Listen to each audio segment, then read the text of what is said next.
नमस्कार दोस्तों, हम फिर से लेकर आ चुके हैं आप लोगों के लिए सुबह की सभी ताज़ा और बड़ी खबरें। फटाफट अंदाज में एक एक कर आपको बताएंगे आज देश और दुनिया से क्या बड़ी खबरें निकलकर सामने आ रही हैं।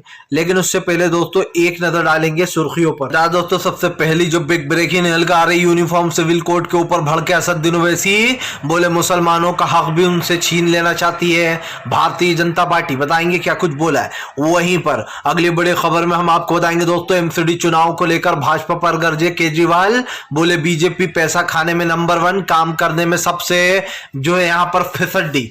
इसके बारे में बताएंगे। वहीं पर जयंत चौधरी का बीजेपी के ऊपर बड़ा हमला, बोले भाजपा के लोग छुट्टे सांड की तरह घूम रहे हैं वोटों के लिए। इसके बारे में आपको बताएंगे।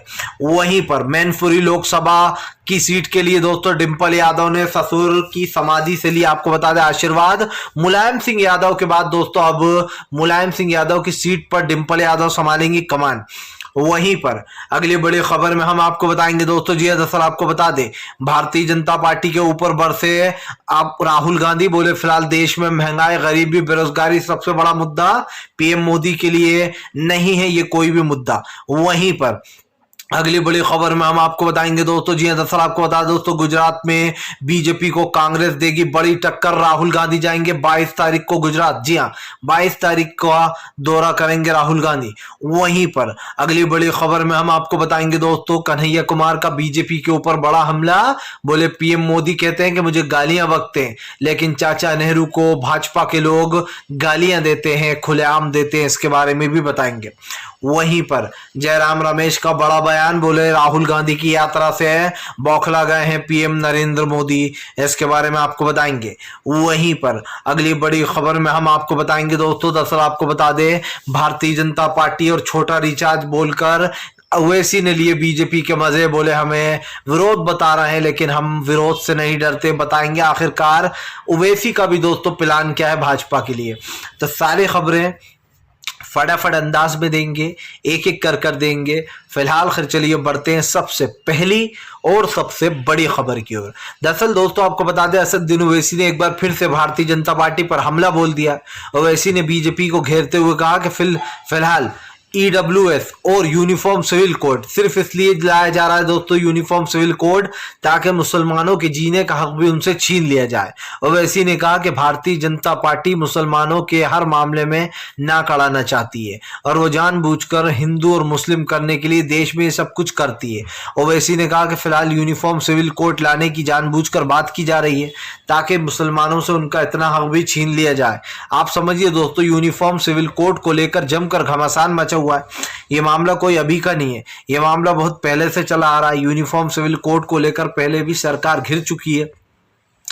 सबसे बड़ी बात यह है दोस्तों कि यूनिफॉर्म सिविल कोड को लेकर पहले ये कहा गया कि कमेटी बनाई जाएगी, लेकिन जैसे ही चुनाव आए तो बीजेपी ने ऐलान कर दिया कि बहुत जल्दी अब यूनिफॉर्म सिविल कोड लागू हो जाएगा।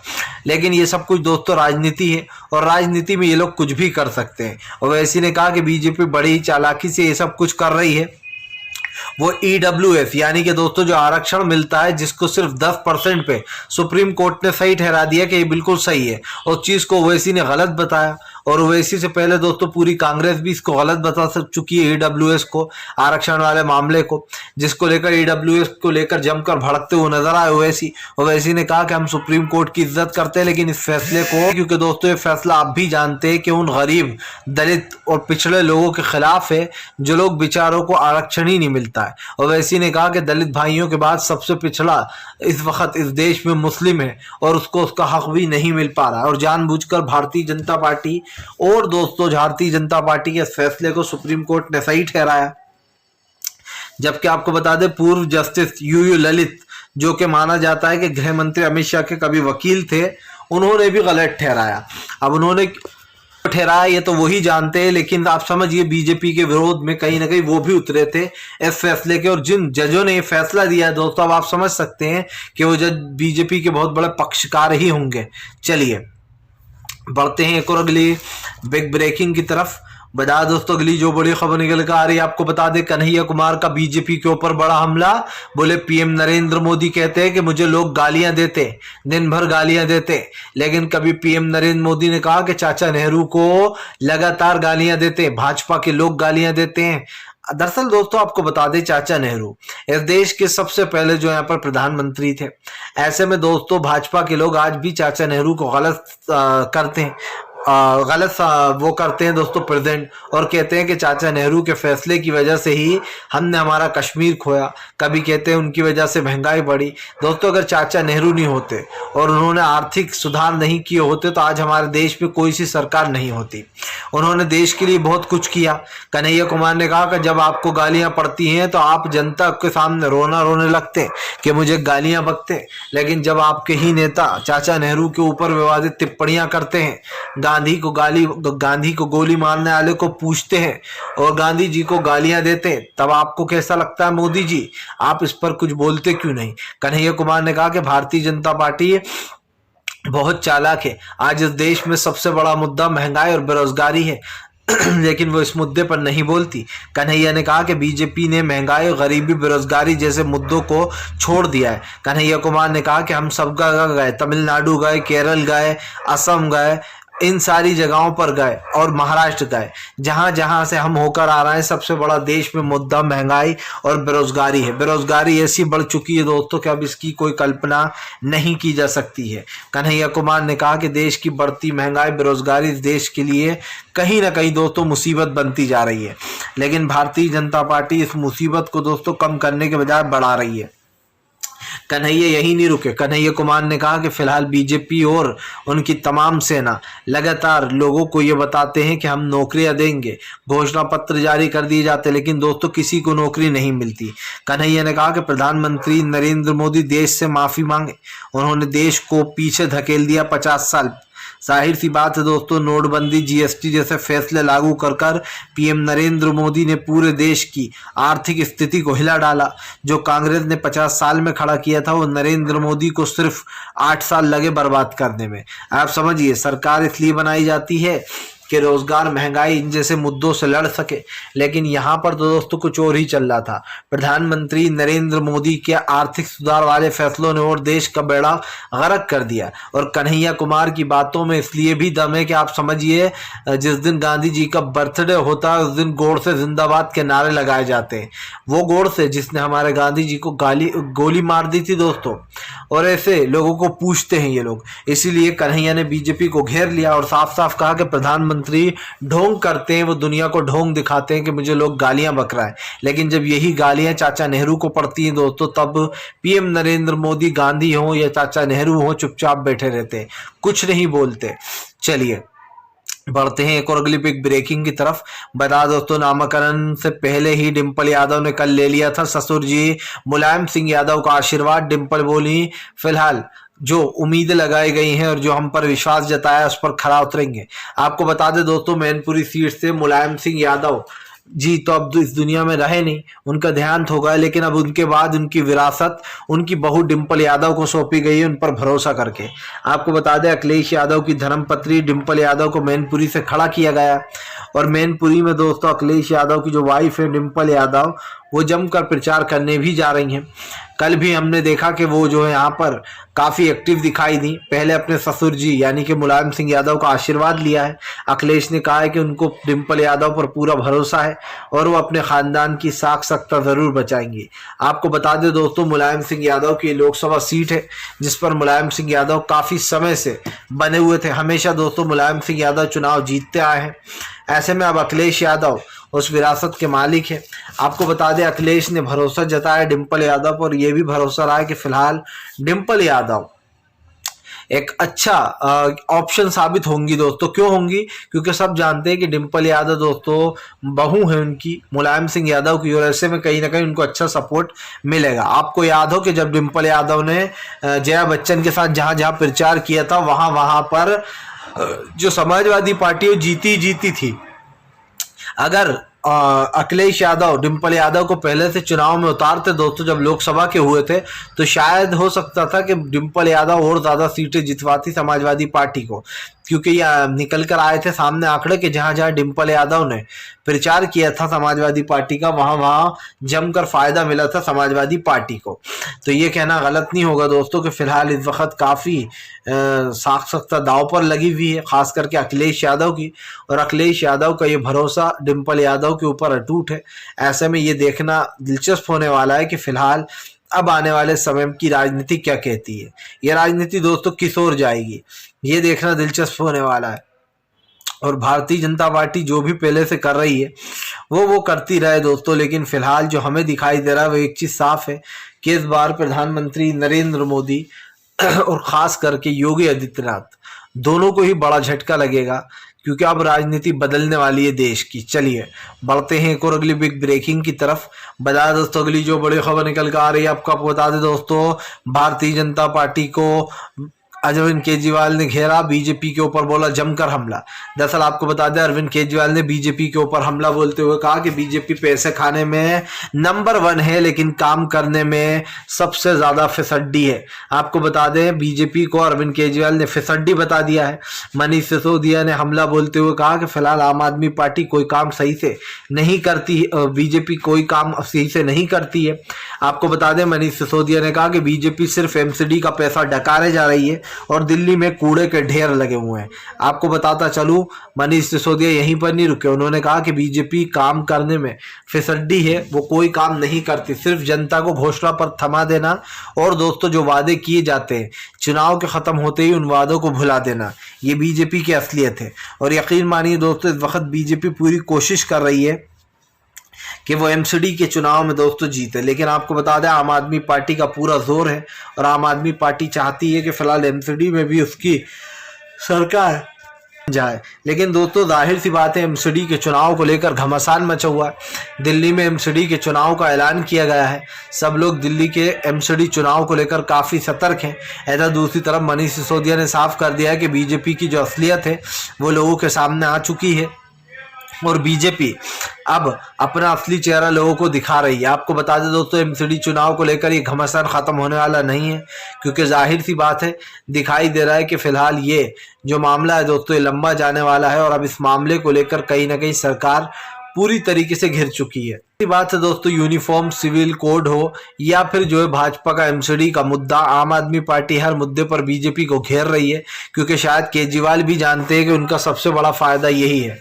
चलिए बढ़ते हैं एक और अगली बिग ब्रेकिंग की तरफ। बता दोस्तों अगली जो बड़ी खबर निकल कर आ रही है आपको बता दोस्तों गुजरात में ओवैसी को दिखाए गए काले झंडे, ओवैसी जमकर बरसे, बोले बीजेपी की ये साजिश। दरअसल आपको बता दें असदुद्दीन ओवैसी को गुजरात पहुंचते ही उनको काले झंडे दिखाए गए। काले झंडे दिखाने के साथ साथ असदुद्दीन ओवैसी वापस जाओ के नारे भी लगे और मोदी जिंदाबाद के भी लगे, लेकिन ओवैसी ने इसको बीजेपी की चाल बताया। ओवैसी ने साफ कहा है कि फिलहाल हमारा कितना ही विरोध कर लो अंड भक्तों, लेकिन डरने वाले नहीं है, ना ही वापस जाएंगे। आपको बता दें दोस्तों ओवैसी की राजनीति भी समझ में नहीं आती है। खुद के गढ़ में दोस्तों महज आप समझिए 15 से 16 सीटों पर लड़ते हैं या 8 से 12 सीटों पर चुनाव लड़ते हैं। क्यों दोस्तों? क्योंकि वो नहीं चाहते कि वहां से केसीआर का दबदबा कम हो, तो अपने राज्य में ही आप समझिए हैदराबाद में, तेलंगाना में ही एक पूरी सीटों पर चुनाव नहीं लड़ते ओवैसी। लेकिन दोस्तों जहां जहां बीजेपी का फायदा कराना होता है वहां वहां ओवैसी पूरी सीटों पर चुनाव लड़ते हैं। ये क्या भाई तिकड़ा में समझ में नहीं आता है। मैंने पहले भी आपसे कहा फिर कहूंगा कि असदुद्दीन ओवैसी दोस्तों बहुत ही बड़े मास्टरमाइंड है, वो बीजेपी का फायदा जमकर कराते हैं। कैसे कराते हैं आप समझिए, जहां पर एक प्रत्याशी जीत रहा होता है दोस्तों जीत रहा होता है कांग्रेस का, वहां पर ओवैसी भी खड़े हो जाते हैं। ओवैसी जहां जहां खड़े होते हैं दोस्तों वहां वहां आप समझिए कैंडिडेट 2000, 1000, 200, 400 वोट से हार जाते हैं कांग्रेस के कैंडिडेट। ऐसा भी मध्य प्रदेश में भी हुआ। तो ओवैसी अच्छे से जानते हैं दोस्तों कि उनके कारण भी कांग्रेस को और दूसरी विपक्ष पार्टियों को बहुत बड़ा नुकसान होता है, लेकिन उसके बावजूद भी असदुद्दीन ओवैसी दोस्तों ऐसा करते हैं। अगर आपको बीजेपी को हटाना है तो आप समझिए दोस्तों, अगर बीजेपी को वाकई में हटाना चाहते हो तो भाई चुनाव मत लड़ो वहां पर जहां पर आपकी पार्टी में दम ही नहीं है। जाहिर सी बात है अगर आप 2-4 सीटें जीत भी लोगे तो उधर क्या कर लोगे, और उल्टा आप किसी एक जीतती हुई पार्टी का नुकसान करा दोगे। और ये आप भी जानते हैं दोस्तों कि असदुद्दीन ओवैसी के ऊपर यह आरोप तेजस्वी यादव, कांग्रेस राहुल गांधी, और भी विपक्ष के नेता जितने भी हैं वो सब लोग लगा चुके हैं कि ओवैसी बीजेपी का फायदा कराते हैं। मुझे ये अब तक समझ में नहीं आया कि ऐसा क्या प्यार है असदुद्दीन ओवैसी से कि बीजेपी ने अब तक उनके ऊपर कोई भी मुकदमा नहीं किया, वरना विपक्ष के नेताओं को तो घेरते रहते हैं, आए दिन ईडी सीबीआई एनआई के छापे पड़ते हैं, लेकिन दोस्तों ना ही ओवैसी से कोई पूछताछ होती है ना उनको घेरा जाता है। यानी कि मतलब साफ है कि क्या भाई मिली जुली घाट है, क्योंकि जिस तरीके से ओवैसी का वो लोग विरोध कर रहे थे काले झंडे दिखाकर, ऐसा लग रहा था ये सब कुछ एक प्री प्लांट हो रहा है और जो है ये सब कुछ भाजपा के कहने पर हो रहा है।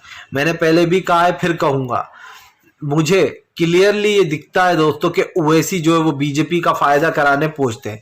आप देख लीजिए अब राजस्थान में चुनाव होंगे, असदुद्दीन ओवैसी वहां पर भी पहुंच जाएंगे। मायावती तो पहले से ही थी वोट कटवा, अब ओवैसी भी हैं दोस्तों। इसी के साथ साथ एक दो और पार्टियां धीरे धीरे कर कर वही बनती जा रही हैं जो बीजेपी का फायदा कराते हैं। तो ये कहना गलत नहीं होगा दोस्तों कि फिलहाल बीजेपी को फायदा पहुंचाने के लिए चाहे वो ओवैसी हो या फिर दोस्तों हर कोई जो है इस वक्त बीजेपी का फायदा कराने में लगा हुआ है। तो कहीं ना कहीं भारतीय जनता पार्टी की असलियत जो है और जो इनकी जो छुपे रुस्तम है ये लोग, इनकी भी असलियत बाहर आती रहती है। चलिए बढ़ते हैं एक और अगली बिग ब्रेकिंग की तरफ। बता दोस्तों अगली जो बड़ी खबर निकल कर आ रही है, राहुल गांधी करेंगे गुजरात में खेला। 22 तारीख को आपको बता दें राहुल गांधी की रैली। जी हाँ, दरअसल दोस्तों आपको बता दें 22 तारीख को राहुल गांधी गुजरात पहुंचेंगे। गुजरात में राहुल गांधी की दोस्तों जो यहाँ पर महासभा होने वाली है। राहुल गांधी ने ऐलान कर दिया कि अब चुनाव से पहले ही दोस्तों, वोटिंग से पहले राहुल गांधी गुजरात में एक तरीके प्रचार के रूप में नजर आएंगे। आपको बता दें दोस्तों अब तक राहुल गांधी का ये माना जा रहा था कि वो गुजरात में नहीं जाएंगे, लेकिन अब राहुल गांधी की रैली की तारीख निकलकर सामने आई है जो कि 22 है। इससे साफ दिखाई देता है दोस्तों कि 22 तारीख के दिन राहुल गांधी गुजरात पहुंच रहा है। गुजरात में इस वक्त दोस्तों सीधा मुकाबला, पहले जो है ना दोस्तों सीधा मुकाबला कांग्रेस और बीजेपी के बीच में हुआ करता था, लेकिन अब की बार इस लड़ाई में केजरीवाल भी कूद गए और केजरीवाल ने कहीं ना कहीं गुजरात को साधने का काम किया है। लेकिन आपको बता दें दोस्तों केजरीवाल बड़ी ही चालाक है। केजरीवाल क्या करते हैं दोस्तों कि कांग्रेस के जो वोटर हैं उनको अपनी तरफ खींचने की कोशिश करते हैं, जैसे कि उन्होंने पंजाब में किया। लेकिन आपको बता दें दोस्तों गुजरात में हमेशा टक्कर बीजेपी और कांग्रेस में ही रही है, और कांग्रेस ही एक ऐसी पार्टी है दोस्तों जो बीजेपी को न सिर्फ हरा सकती है बल्कि उसका जमकर मुकाबला भी कर सकती है। और ये कहीं ना कहीं सारी विपक्ष पार्टियां जानती हैं कि सबके पास दोस्तों विधायक कितने हैं, सबसे ज़्यादा किसके पास है। और ऐसे में आम आदमी पार्टी पूरी तरीके से दोस्तों एक्सपोज है, क्योंकि अब देखना यह होगा कि गुजरात में राहुल गांधी की ये रैली क्या नया समीकरण पैदा करेगी। आम आदमी पार्टी कांग्रेस और बीजेपी के बीच में तिकोनी मुकाबला होगा या फिर कांग्रेस बाजी मार ले जाएगी अब की बार। चलिए बढ़ते हैं एक और अगली बिग ब्रेकिंग की तरफ। बता दोस्तों अगली जो बड़ी खबर निकल कर आ रही, जयंत चौधरी का बीजेपी के ऊपर बड़ा हमला। बोले हम किसी भी प्रत्याशी को उतारें, चाहे सपा की तरफ से उतारें या आरएलडी की तरफ से उतारें, हमें कोई कंफ्यूजन नहीं है। आपको बताते चले जयंत चौधरी ने कहा कि फिलहाल भारतीय जनता पार्टी सिर्फ झूठ की राजनीति कर रही है, इनके सारे एमएलए छुट्टे सांड की तरह घूम रहा है। आप समझिए विधायक सांड की तरह घूम रहा है इधर उधर। अब समझ सकते हैं कि वो सांड कौन है दोस्तों, बीजेपी के विधायकों की बात हो रही है, क्योंकि जैसे ही चुनाव आते हैं दोस्तों प्रधानमंत्री नरेंद्र मोदी, गृह मंत्री अमित शाह सबको पीछे लगा देते हैं और साफ साफ कह देते हैं कि देखो भैया चुनाव आ गया है, अब तुम लोगों को अपने अपने काम पर लग जाना है। ऐसे में कहीं ना कहीं पीएम नरेंद्र मोदी के ऊपर तो सवाल उठ ही रहा है, लेकिन एक सवाल ये भी आ रहा है दोस्तों, आ रहा है दिमाग में कि फिलहाल आखिरकार सरकार क्या करना चाहती है, सरकार की नीयत क्या है या फिर उसकी नीति क्या है, ये सबसे बड़ा सवाल है। इसलिए भी ये दोस्तों क्योंकि आप भी जानते हैं कि फिलहाल देश की स्थितियां इस वक्त काफ़ी बदल चुकी हैं। प्रधानमंत्री नरेंद्र मोदी हों या विपक्ष के वो तमाम नेता दोस्तों जो आए दिन अजीब अजीब से बयान देते रहते हैं, उन बयानों पर घमासान मचता रहता है। अब देखना यह है कि बीजेपी की रणनीति क्या काम लाएगी और क्या कांग्रेस दोस्तों 22 तारीख के दिन बीजेपी में सेंध लगाने का काम करेगी। क्या राहुल गांधी की ये रैली दोस्तों कांग्रेस के लिए बहुत बड़ा जो है यहाँ पर एक कह सकते हैं दोस्तों के फायदा साबित होगी, क्योंकि आप भी जानते हैं कि फिलहाल इस वक्त राहुल गांधी यात्रा को लेकर काफ़ी ज़्यादा सीरियस नज़र आ रहा है। और सीरियसनेस का मतलब आप अच्छे से जानते दोस्तों कि सरकार की नीतियों का भयंकर विरोध करने की फिराक में है इस वक्त राहुल गांधी।